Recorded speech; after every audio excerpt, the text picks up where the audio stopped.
अगर कोई आपसे कहे कि एक गुड़िया है जो 1972 से जहां भी गई वहां किसी न किसी की जिंदगी टूट गई, और अगर मैं कहूं कि आज भी वो गुड़िया एक म्यूजियम में कोड B17 के नाम से रखी है क्योंकि उसका असली नाम लिखने से लोग डरते हैं, और अगर ये भी सच हो कि उसकी आंखें कभी-कभी CCTV की तरफ घूम जाती हैं, तो आप क्या करेंगे?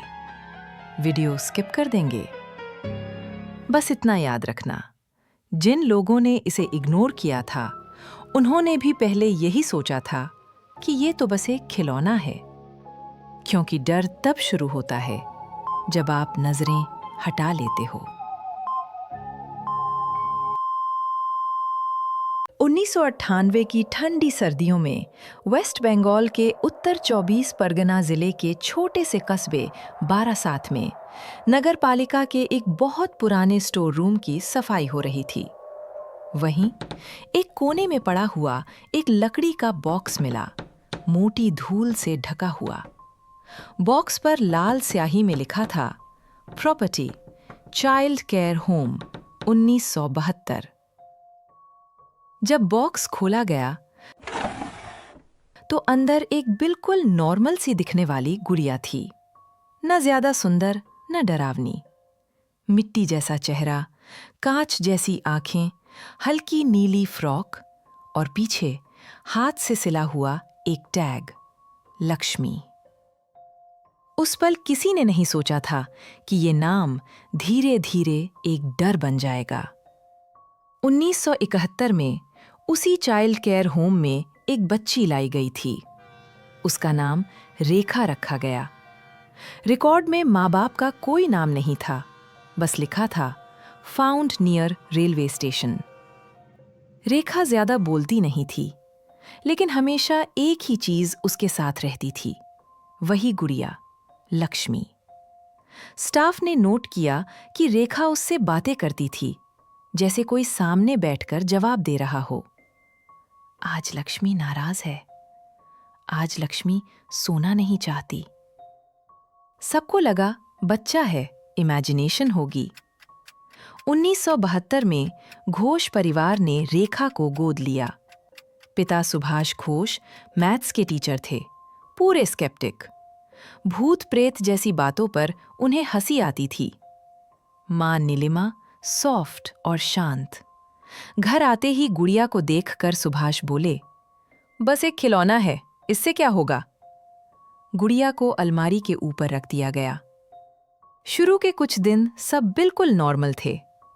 फिर छोटी छोटी अजीब बातें शुरू हुईं।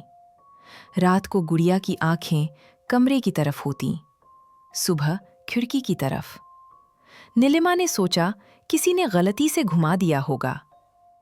एक रात सुभाष पढ़ते पढ़ते रुके। उन्हें लगा जैसे किसी कपड़े के अंदर कुछ हिल रहा हो। लाइट जलाई, कुछ नहीं, गुड़िया वहीं थी। उन्होंने खुद को समझाया और सो गए। कुछ दिनों बाद पड़ोसियों ने कहा कि रात में बच्चे के रोने जैसी आवाज आती है। नीलिमा परेशान हुई, क्योंकि रेखा तो चैन से सोती थी। एक रात नीलिमा की नींद खुली। कमरा अजीब तरीके से गर्म लग रहा था, जैसे किसी ने अभी अभी गोद में लिया हो। गुड़िया की फ्रॉक हल्की सी गीली थी, धोने के बाद भी उसमें मिट्टी जैसी स्मेल रह गई।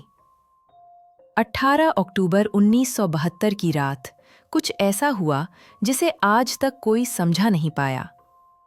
रेखा आधी रात को सीढ़ियों के नीचे खड़ी मिली, नंगे पैर, आंखें खुली, लेकिन जैसे होश में नहीं। गुड़िया उसके हाथ में नहीं थी। ऊपर कमरे में गुड़िया सुभाष के तकिए के पास रखी थी। घर के सारे दरवाजे अंदर से बंद थे। डॉक्टर बुलाया गया। रिपोर्ट में लिखा, नाइट टेरर। सुभाष ने राहत की सांस ली, लेकिन कुछ ही दिनों बाद उन्होंने साफ सुना, लाइट ऑफ मत करना। आवाज बच्चे जैसी थी। रेखा सो रही थी। सुभाष गुड़िया के पास गए। उन्हें लगा उसकी आंखें थोड़ी हिलीं। गुस्से में उन्होंने गुड़िया को अलमारी में बंद कर दिया। सुबह अलमारी खुली मिली। गुड़िया फर्श पर 10 खड़ी थी, खुद के पैरों पर। नीलिमा कांप गईं। पुलिस आई। डायरी में लिखा गया, toy found moved without explanation. एक कांस्टेबल बोला, ओल्ड हाउस होगा, कुछ भी हो सकता है। रेखा अब बदलने लगी। दीवारों पर अजीब ड्राइंग्स, एक गुड़िया, उसके पीछे लोग, सबकी आंखें काली। एक दिन रेखा ने धीरे से कहा, लक्ष्मी को भूख लगती है। उसी रात नीलिमा की कलाई पर गहरे निशान मिले, जैसे किसी ने नाखूनों से नोचा हो। दिसंबर 1972 में नीलिमा सीढ़ियों से गिर गईं। डॉक्टर बोले, किसी ने धक्का दिया होगा। मरने से पहले नीलिमा चिल्लाई थी, गुड़िया हटाओ। 3 दिन बाद उनकी मौत हो गई। सुभाष टूट गए। उन्होंने गुड़िया को अपने स्टडी रूम में रख दिया, जैसे नजर से दूर रखना चाहते हों। सुभाष ने सब रिकॉर्ड करना शुरू किया, डेट्स, साउंड्स, मूवमेंट्स। एक टेप रिकॉर्डर लिया। टेप नंबर 4 में आधी रात की रिकॉर्डिंग है। पहले सन्नाटा, फिर कपड़े की आवाज, फिर एक धीमी फुसफुसाहट, मुझे बाहर रखो। एक्सपर्ट्स बोले, रिकॉर्डिंग रियल है। जनवरी 1973 में रेखा गायब हो गई। घर पूरी तरह बंद था, कोई ब्रेक इन नहीं। गुड़िया बच्चे के बिस्तर पर बैठी थी, फ्रॉक पर सूखी मिट्टी लगी थी। रेखा कभी नहीं मिली। केस बंद कर दिया गया। सुभाष ने घर छोड़ दिया और गुड़िया को नगर पालिका के हवाले कर दिया। सालों बाद वही गुड़िया मिली और कोलकाता के एक छोटे म्यूजियम में रखी गई, ग्लास केस में। साथ में सुभाष का लिखा एक नोट था, अगर ये हिले तो समझ लेना कहानी खत्म नहीं हुई। कुछ महीनों तक सब ठीक रहा। फिर गार्ड्स ने कंप्लेन की, रात में ग्लास के अंदर फॉग दिखती है। सीसीटीवी में कभी-कभी गुड़िया की आंखें बदली हुई लगती हैं। आज भी वो गुड़िया मौजूद है।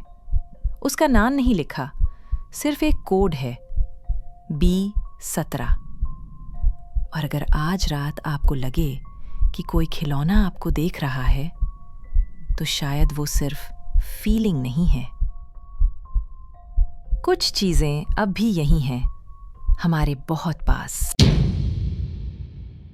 अगर ये कहानी सुनते हुए आपने एक बार भी पीछे मुड़कर देखा है, तो आप अब सिर्फ लिसनर नहीं रहे। यहां रुकने वाले लोग आखिर तक सुनते हैं, और जो लोग सब्सक्राइब नहीं करते, वो अक्सर अगली कहानी मिस कर देते हैं। वही कहानी जो शायद उनके अपने एक्सपीरियंस से मिलती जुलती होती है।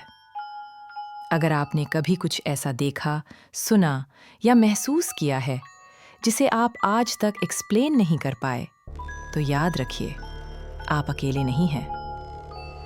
अपनी कहानी कमेंट में लिखिए या हमें ईमेल कीजिए। अगर आपकी कहानी चुनी गई, तो अगली रात शायद हम उसी पर बात करेंगे। और इस वीडियो को शेयर करना मत भूलिए, क्योंकि कुछ कहानियां सिर्फ सुनी नहीं जाती, वो ढूंढती हैं कि अगला कौन सुनेगा। शायद आप।